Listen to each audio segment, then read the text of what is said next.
Welcome back to Darkburn Furniture. On today's video, follow with me as I make these lovely oak side tables. Let's go.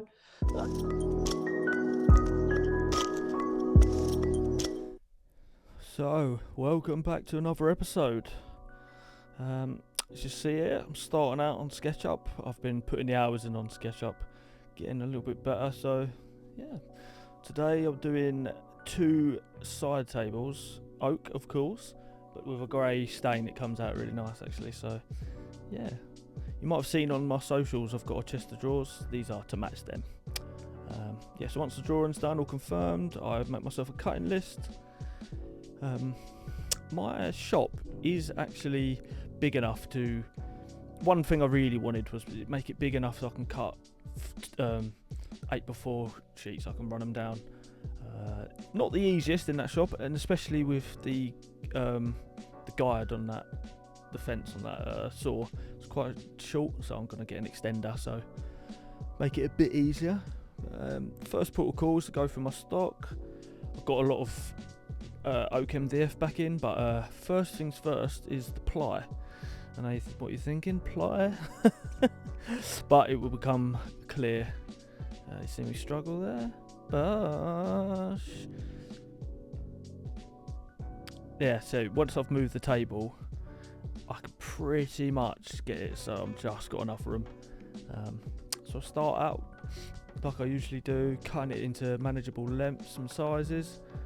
I think if you try and do the first main cut exact size, any wobble or anything like that, it's just gonna ruin it. So start off with a sheet, cut off the rough end, cut it into manageable sizes, and then just work your way down. Yeah, easy. Oh, it's noisy. Yeah, I've got always wear earplugs. Might not look like it, but I've got fitted ones because I did music as well. So yeah, got my trusty Milwaukee track saw out, which is bad boy. Yeah, again, just cutting it into a bit more manageable pieces really. I need to get my dust extraction sorted a bit better. I have got a main dust extraction with like a cylinder and stuff, but I just need the hose adapters and stuff, so I've just been using this, which I usually what I use on site if I'm cutting. A bit of dust extraction is always good. Just a bit annoying, turn it on and off, on and off, on and off. So again, doing cross cuts on obviously longer lengths like this, I do with the track saw, because trying to handle that on that tiny table saw that I've got is just be a nightmare.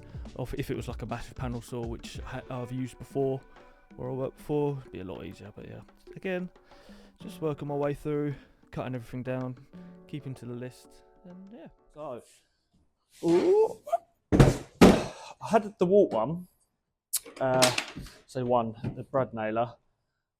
It's terrible, just died. I'm really going off the Walt stuff. I have gone through drills, saws, everything, and I feel like they're good for about a year of heavy use. I did a lot of site work, and I end up just dying. Whereas I've moved to Milwaukee slowly, and you can't complain. So I did get myself one of these 16 gauge Brad Nailer, straight.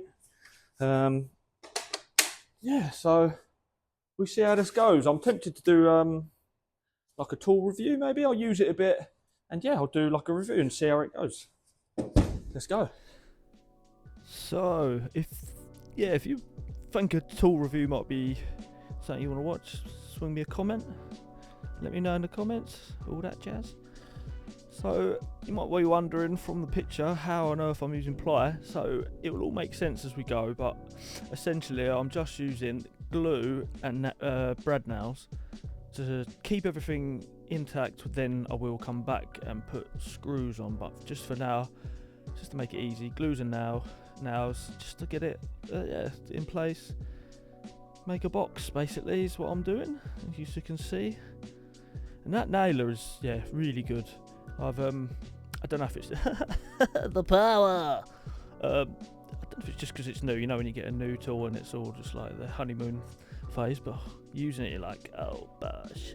I always found the Walt one loud and clunky and just not the best. So we'll see.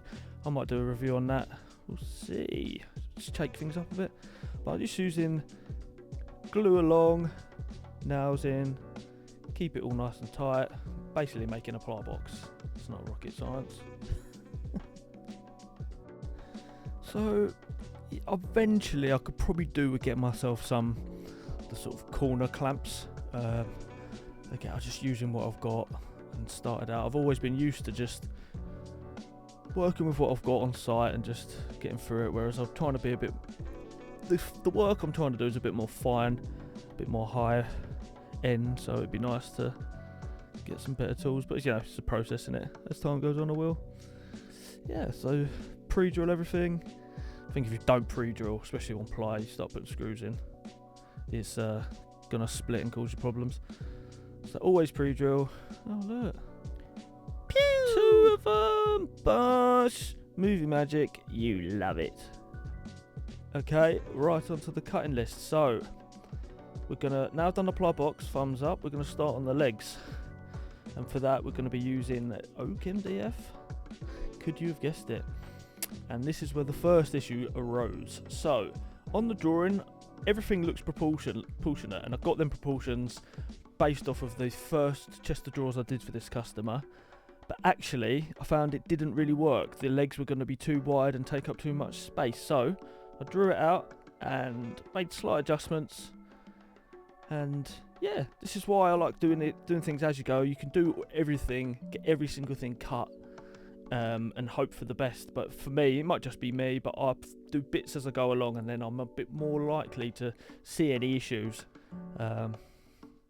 Yeah, maybe that's just me. But so I run strips down, and cutting them to length. Again, I need to get my mortar station set up. I've got whole plans for it, so I will do videos on that all along that back wall. I've got some decent plans for that, so that could be cool videos. So yeah, just cutting them to length. I've cut the width of the strips at 2 different lengths, which I'll explain a bit better, but yeah, just getting the bulk of it cut. Right, all the pieces from the legs are cut, and I've cut one 19mm wider than the other, because when this one butts up to that one, the internal and external diameter measurements are exactly the same, so yeah, works well. I will lamello on the inside and glue. Lamello is really good because it gives you that clamping pressure while the glue goes off. And yeah, gonna edge. So I'll only edge this side, and this side, and this side, and I won't bother doing that one because what's the point? You're not gonna see it. Glue them together. So yeah, next on to edge banding. But first,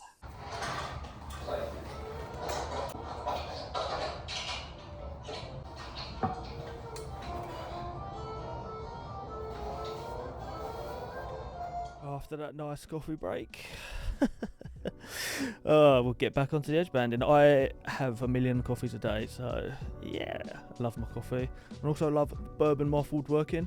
I watch a lot of channels on YouTube, but I really like his because he doesn't take himself too seriously. So yeah, we're like I said before, get on to edging now. So I'm slowly honing in on this edge band. It takes a little bit more finessing to get sorted. It's obviously cheap. Pliers glue alright, but I find, yeah, it takes a lot of finessing. It takes a lot of getting the angle right and the pressure right, and just a bit more effort to try and get a good result on it. But I do end up getting some good results on it, so I'm happy. And this one, just knock it off the ends with a chisel. I'll eventually want to get the Festool snips and the Festool Conturo. But it's just a lot of money in the minute. I'm just making do with what I've got. But yeah, hopefully this has got a bit of a better angle than my last video.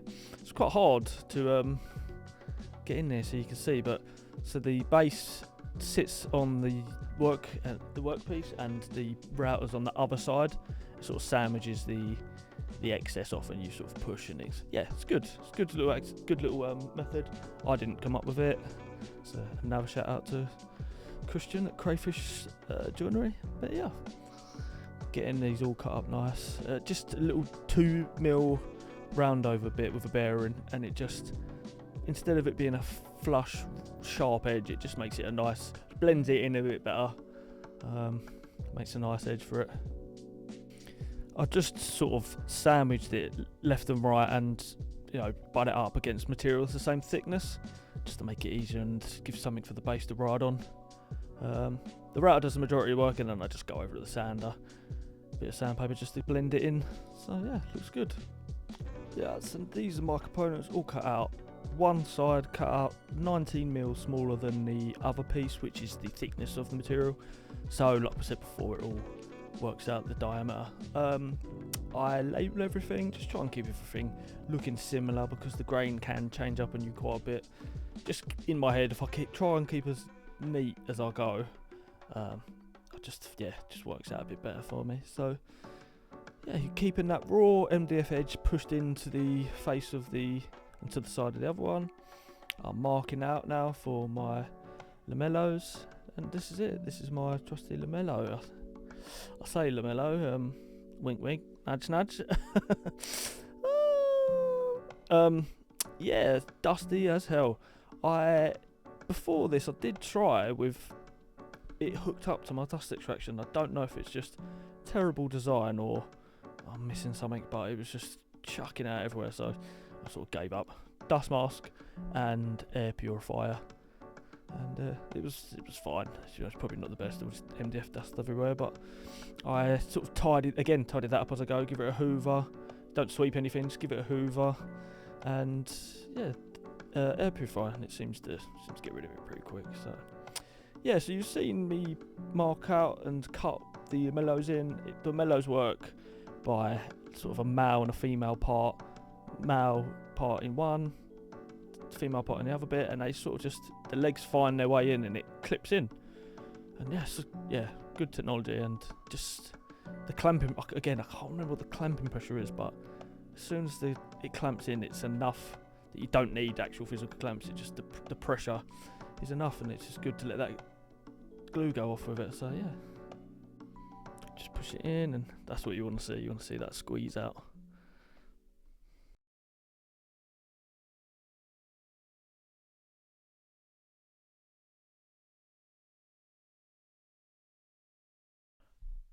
Can you guess what it was? So yeah, once the legs were done, all stuck together, let the glue go off and just give it a bit of a sand. Bosh. Right. So feet will go together. They're all dry now. Give them a little rub over, like I do. Sand a little bit as I go along. And essentially, yeah, I screw from the inside. It's really simple design. And basically, see what's happening now. I'm making solid box and just cladding around it with the open ear. Yeah, and it's super strong, super simple, but really effective, really nice. Yeah, I'll show you how I attach one of these legs. Cut to video. Why are you using ply? Shut up. So, a way I attach the legs, very simple. This is the good thing about having this solid box first and just cladding around it.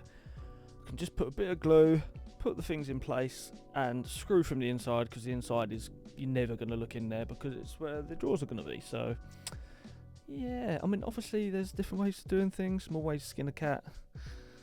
It's weird that sound, isn't it? Yeah, so put a bit of glue in and pre-drill and screw the sides in. Look, just make sure that the screws, if you're doing this, the screws that you choose are the right length and aren't going to go through the outside of the legs, because that would be very bad.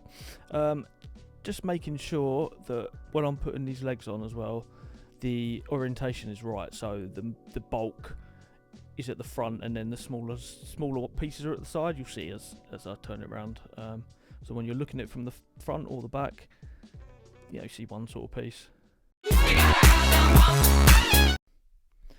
So now the legs are attached, the next step is the panels. I've got the rough measurements for this from my drawing and my cut list at the beginning, but I'll always just, this part, I'll wait until the legs are on and everything's done, because it can vary a few mil. You could just get a mil wrong here, mil wrong there, and then there's a gap. I want to get it tight to the leg so it looks like one panel all the way around. And yeah, point of view, POV. I've only ever seen different types of videos using this, but yeah. Look at this grain. there you can see me now. So that board is, my table is exactly 2.4 and 2.4 sheets. It's a bit of a stretch, but I'm super happy that I can rip full lengths down in my shop. It's good. So yeah, but so main thing as I'm cutting, keeping pressure up against the fence and just keeping your eye on that while also keeping your hands out of the way because you don't want to lose any more fingers.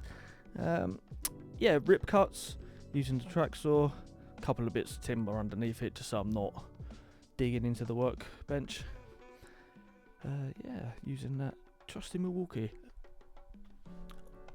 Milwaukee, if you're out there, you're looking to sponsor anyone, send it my way, baby. Ooh, blowy. So, always using a bit of glue, just another bit of clamping in it, just to get that solid on there. Using Gorilla Glue.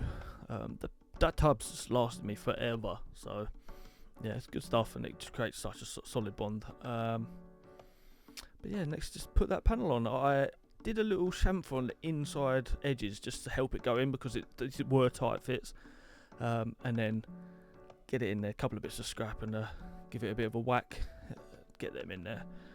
And yeah, a tight fit is what I was looking for, and a tight fit is what I got. So bosh. A lot of times when I'm doing these videos, I sort of totally forget that I'm filming, so I'm like, oh, you can't see what I'm doing, so there you go. I'll turn it around. It's not the most interesting thing, but yeah, screw in, making sure I'm not going in too deep, and yeah. Right, so I've come into a problem. I didn't film it because I thought you've seen it already. I was just doing the dividers. I was just getting them ready to edge, cutting them, making sure they work, and I run into a problem. I have not foreseen, so obviously this top and bottom one, ideally, before I glued it all together, I would have attached them to the left and right leg, maybe sort of like a face frame. I've just gone ahead and steamrolled ahead, and basically, these are fine. I can lamello these, this top one, this one. I want them 36, and the standard lamellos, yeah, bigger than that, it will stick out the bottom. So, yeah, I know you're thinking, how do you make mistakes? I know, I can't believe it either, but I've got a couple of options. I thought, well, maybe what I could do, having this, because they're just dividers, you're going to have the draw faces you're not going to see. You can have the divider within here, sort of like tucked in behind there. That's one option. I'm not super keen. Or pocket holes. It's going to be a nightmare to actually get in there, but once they're in and I'll add a bit of glue, they're going to be fully concealed. So a mistake on my part, but you know, that's the solution. I think I'm going to go with that. So yeah, wish me luck. So back over to the edge bander, my trusty little edge bander. I've been asked to show you about this table that I made, so I might do that. It's yeah, again, I saw another guy on Instagram, he bought an affordable edge bander and just built a table around it, sort of making do with what you've got, right? Eventually I will get, like I said before, we'll get a Festool, we'll get another one, so this will just do for now, and a bit of finesse and you get good results out of it. Nice sharp chisel, just whack it, get rid of that. Bash. Then my little workstation with material that's the same thickness, just you can see it gives something the base to sit on. Bash. Not much to talk about here actually, so you've seen this before, there's a lot of repeating, so let the music play and just let you zone out, just let you vibe while watching it.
So the top and the bottom rails were easy to fix. They were just lamellos.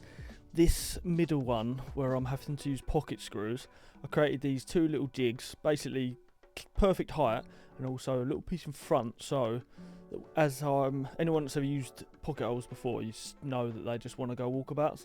So it's just another precaution to stop them moving about. And also another one is Mitre Bond.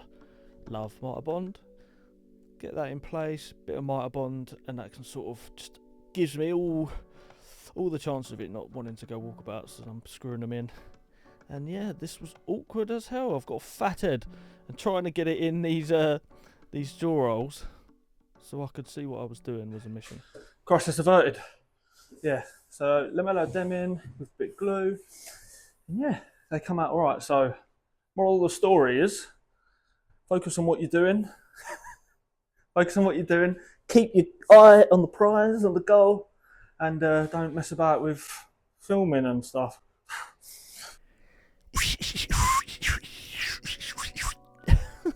Wiki wiki. So next is the tops. I am basically giving these a nice measure, and I want to have like a 15 to 20 mil overhang. However much you do is up to you. It's a preference really. I like a bit of a overhang on there. I think it looks nicer. And I'm just making the tops double thickness. So 36 mil, giving loads of glue. Again, loads of glue. I'm going to sandwich two pieces together and yeah, make a top. You can see me do it at record speed. Flippity flop. Plippity plop. Yeah, so I am, because there's an overhang, but I still need to fix it with screws from underneath. I say I wanted 15-20 mil overhang. I think that's 25 mil mark all the way around it, and that's just so I don't go, when I'm putting screws, outside that border, because I don't want you to be able to feel or see any screw holes from the underside. Not that you're going to be, I don't know, maybe if you're on your back doing sit-ups or whatever, you might be able to see it. But that's the idea, to try and avoid it. Yeah, again, pre-drill, you want to keep a lot of pressure down, and depending on what screws you got, the screws I had were all just single thread all the way through, which means it does sometimes want to open up the two pieces you're screwing together as you're doing it. So I pre-drill and then go in and out a couple of times and just keep your eye on it, sort of thing, and it'll keep that clamped in nice and tight. Yeah, we're going in again, edging the shorter sides first, and then the longer ones, the fronts, and yeah, sanded down as before. And this is it all put together. I think it looks really good actually, and super happy. And next step is the draw fronts. Now, just to be safe, I'll measure them all individually, because you don't want to measure one, assume they're all the same, and there's a couple mil out here and there, and then they just, yeah, it all compounds and goes terribly. So I'll measure them all individually. What I usually do is measure the opening as it is, and then just do my reductions after. I do my reductions keeping in mind I am going to have to edge it, which adds a couple mil. So keeping that in mind, and also they need to be trimmed here and there. So I essentially, same as everything, I'm taking my measurements and I'm cutting it bigger, probably bigger than I need it, and then work my way down, just save material. Having chose a decent sort of grain pattern for these fronts as well. Yeah, cut strips on the table saw, doing the rips on the mitre saw, my trusty mitre saw. Yeah, I really like that mitre saw. The only thing I would find is, I don't know why, but the shadow line is weird on it. It doesn't actually work. I saw online there's a few different reasons. That one was like a licensing thing, and one was that the blade size from American, so from inches into millimeters, doesn't work. So the blades you get here aren't the same, and the shadow line doesn't work. So if anyone knows, that's something anyone knows, yeah, let me know, because that is irritating. So what you should be doing here is I want 3 mil gap all the way around. So I use 3 mil packers, keep it pushed up tight, and then the rest of it I use the packer to mark out and then trim it to keep it in size. And yeah, once I've done that, I edge it. And this little edge bander I've got goes in the stand, or you can do it by hand, and I thought I'd just give it a go by And pros and cons to each way, really. I'm not sure which way I prefer, so TBD. Boink, boink, boink, boink.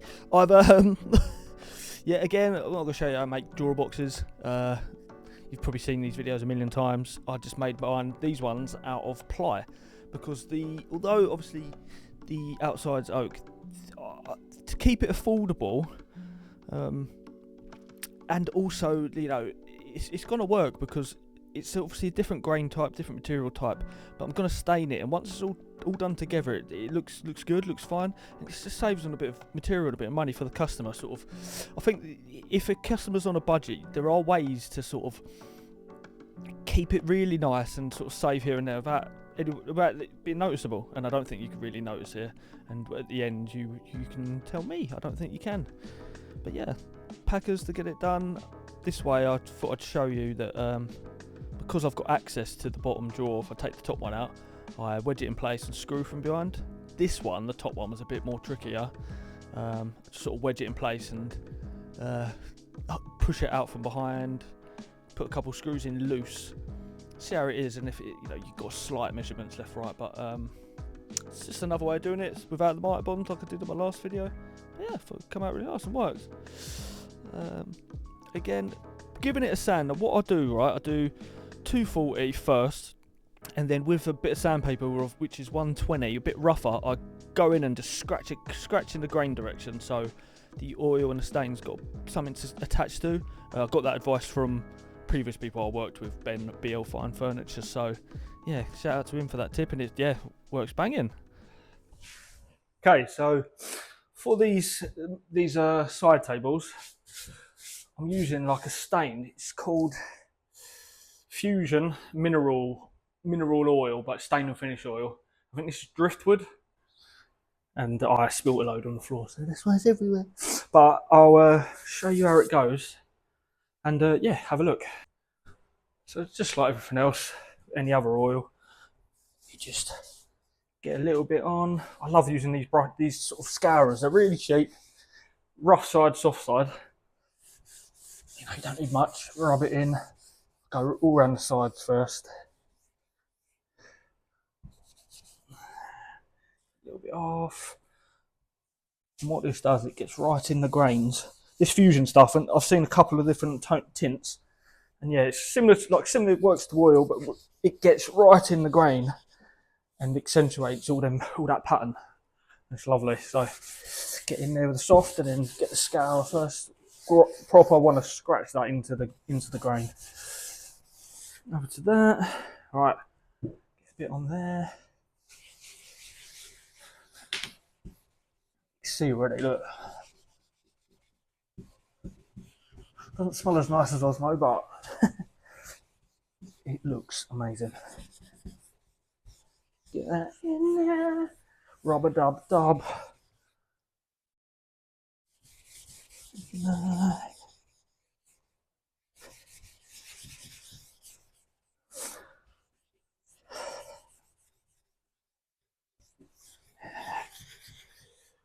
Give it a scratch in there with the grain.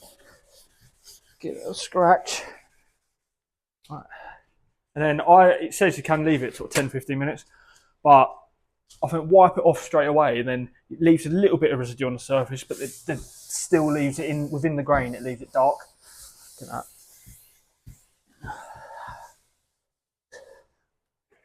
Wipe away all the excess.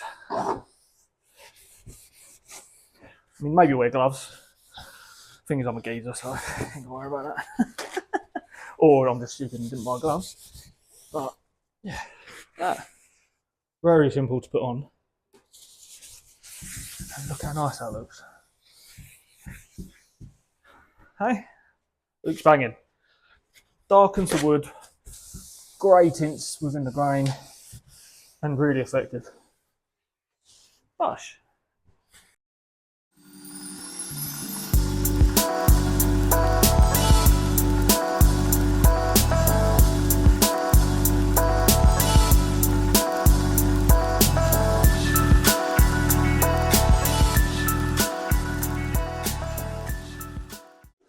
And there you go. there you go. Look, 2 side tables. Really happy with these. Really like the stain on these. The black, the sort of grey tint on the oak come out lovely. So yeah, hope you liked it. Hope you enjoyed. Come back for the next one and make sure you like, comment, subscribe and all that rubbish. Thanks. I'll leave you with some clips of it in place at the person's house. Bash.